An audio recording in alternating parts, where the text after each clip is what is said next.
Another week passed since the OCP's magnificent giant has fallen.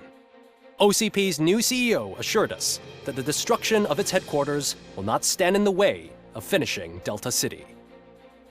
Japanese corporation Kanemitsu has already shown interest in OCP's most prominent project. We at Media Break welcome them with open arms. Delta City, yokoso! From the City of Wonders, we're back to Detroit. The city's debt has reached a new peak. Re-elected Mayor Cusack, asked about his plans for reform, said he had other plans instead. OCP is the weakest it's ever been. We'll sue them even if we need a Japanese lawyer, he assures us. Now it's time to introduce a new segment, You the Detroiters, where we share feel-good stories from our local communities. An escaped python terrorizing the local neighborhood has been reunited with its owners. But that wasn't the only thing that was returned.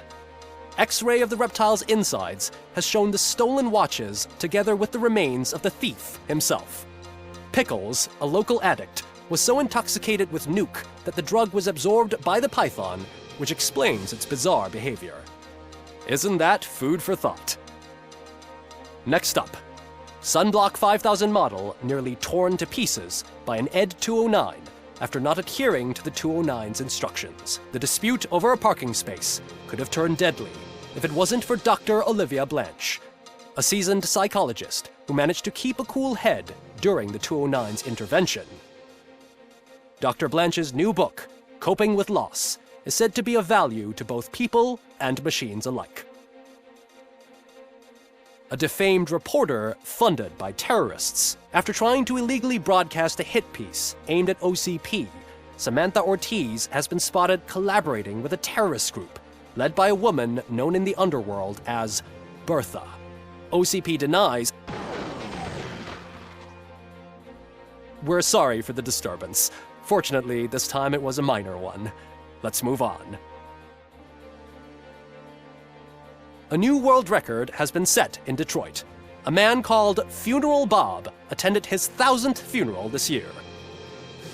The record-breaking funeral belonged to Max Becker, a former OCP executive. As it turned out, Bob was its only attendee.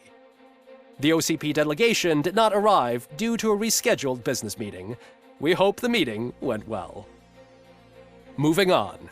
The owner of a local restaurant, Onion Baji, in cahoots with a ring of zoo thieves. The restaurant was proved to source the ingredients through crime. The arrest was made by a rookie neighborhood cop, Ulysses Washington, and according to his statement, it wasn't the first animal he had saved. One question still remains unanswered. What happens to RoboCop's human status? Mayor Cusack distances himself from RoboCop and leaves no doubt that he will not be advocating for granting him human rights. RoboCop's efforts have prompted a public conversation. I hope OCP doesn't take him off the street. Who will protect us then? Ah! It's RoboCop! Robo, I love you!